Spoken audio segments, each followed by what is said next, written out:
நீங்க ஓல்டு குவெஸ்டன்னு சொல்றீங்க. ஆனா கட்டிக்க போற ஒவ்வொரு பொண்ணும் எதிர்கொள்ற பிரச்சனை தான் இது. நீங்க 2 பேர்ல யாரு வேணும்னு கேட்டா நான் என்ன சொல்ல முடியும் மாமா? ஒருவேளை நீ போடுற இந்த கண்டிஷன்ஸ்க்கு நான் ஒத்துக்காம போயிட்டா நீ இந்த கல்யாணத்தை நிறுத்திடுவியா?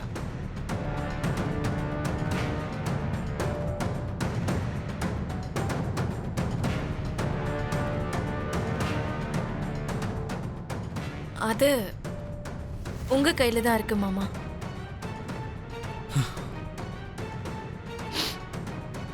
முதல் தடவை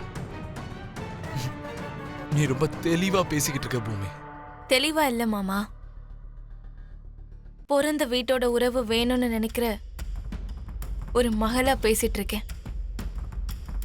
ஏன் கல்யாணத்துக்கு அப்புறம் எங்க வீட்ல நீங்க இருக்க முடியாதா? இருக்க முடியாது.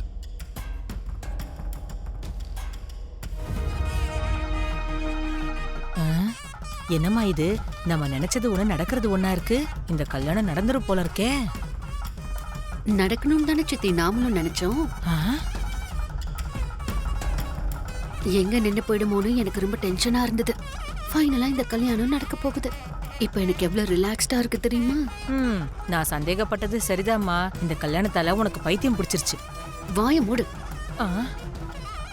நான் நல்லதா இருக்கேன், உனக்கு தான் பைத்தியம் பிடிச்சிருக்கு. அவ கழுத்துல 3 முடிச்சு போட்டதுக்கு அப்புறம் தானே மாமா கையில இருக்கிற கன்னு வெடிக்கும். அங்க பாரு மாமா எவ்வளவு அலர்ட்டா இருக்காரு. என்ன பெரிய மனுஷா, பூமி எங்க வீட்டுக்கு மருமகளா வர போறான்னு நினைச்சு ஆச்சரியப்பட்டுக்கிட்டு இருக்கல்ல?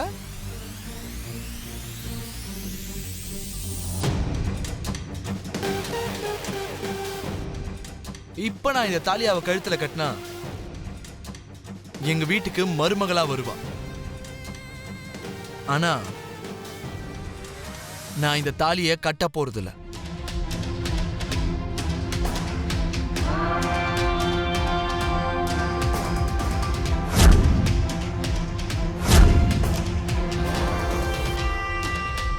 நீ என்னமா சொன்ன? கடைசி நிமிஷத்துல பூமி ரியலைஸ் ஆகி கல்யாணத்தை வேண்டான்னு சொல்லிட்டு போயிட்டான்னு சொன்னல, அப்புறம் எதுக்கு திரும்பி வந்தா? வெக்கம் கேட்டா?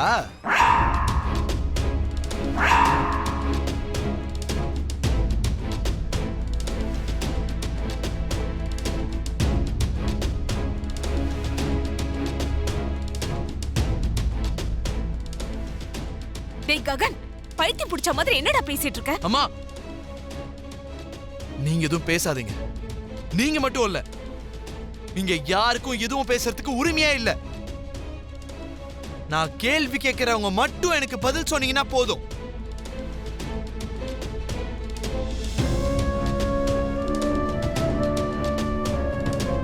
சொல்லுமா பெரிய மனுஷி, பூமி எதுக்காக திரும்பி வந்தா? வெக்கம் கேட்டா? அப்படி இல்லனா கல்யாணம் பண்ணிக்க என்ன தவிர வேற யாரும் கெதி இல்லனா? Hey Gagan, You don't have any right to talk, Mr. Sarachandra. இவ்ளோ நேரமா எங்களை நீ டாமினேட் பண்ணி பேசிக்கிட்டு இருந்த, எங்க வாழ்க்கையோட விளையாடிக்கிட்டு இருந்த. இது என் time. This is my time.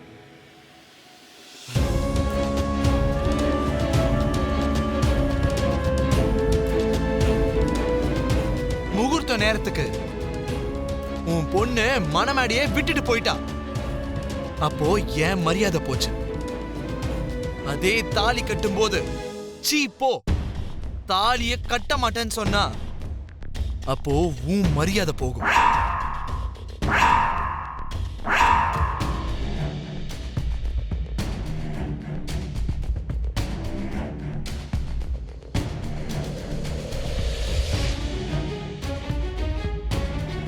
இதுதான் டிட் ஃபார் டாட்ன்றது.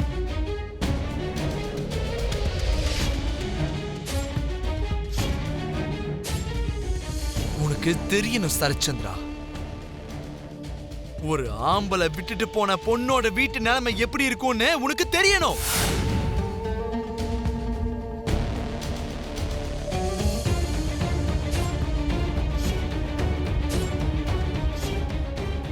இப்ப நான் உன்னோட பொண்ணை விட்டுட்டு போக போறேன்.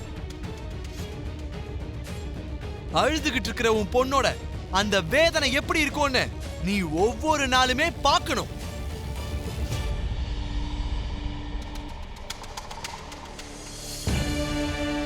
புகுந்த வீட்டுக்கு போறப்ப அந்த வீட்ல பெரிய மனுஷன் இல்லனா அந்த ஒரு வீட்டுக்கு எப்படி ஒரு பொண்ணு மருமகளா வருவான்னு நீங்க எல்லாரும் நினைச்சீங்கல்ல? பட் இப்ப சொல்றேன் கேட்டுக்கோங்க. தலையில எழுதி வச்சிருந்தா எப்படி வேணாலும் வருவா.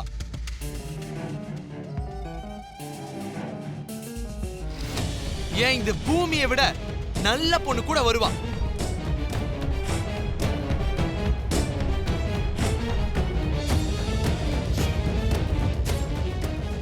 உங்க எல்லார்கிட்டயும் ஒண்ணு சொல்றேன் கேட்டுக்கோங்க.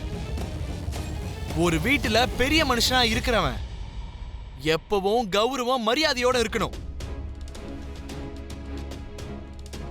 அத விட்டுட்டு கையில வளையல் மாட்டிக்கிட்டு இருக்க ஒரு பொம்பளை மாதிரி கழுத்துல பெல்ட்ட மாட்டிக்கிட்டு வாலாட்டிக்கிட்டு இருக்கிற ஒரு நாய் மாதிரி எல்லாம் வாழ்றதுக்கு என்னால முடியாது.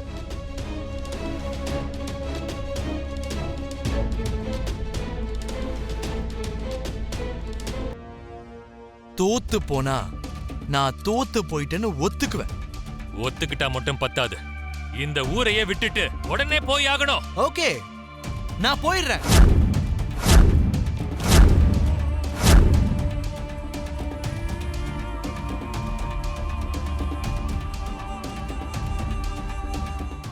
நான் இங்க இருந்து போயிடுறேன். I accept your challenge. Gagan, ஐயோ டேய் ககன்.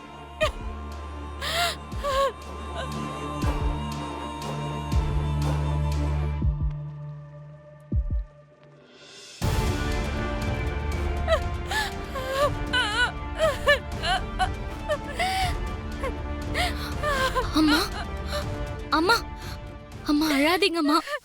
அம்மா அம்மா அழாதீங்கம்மா.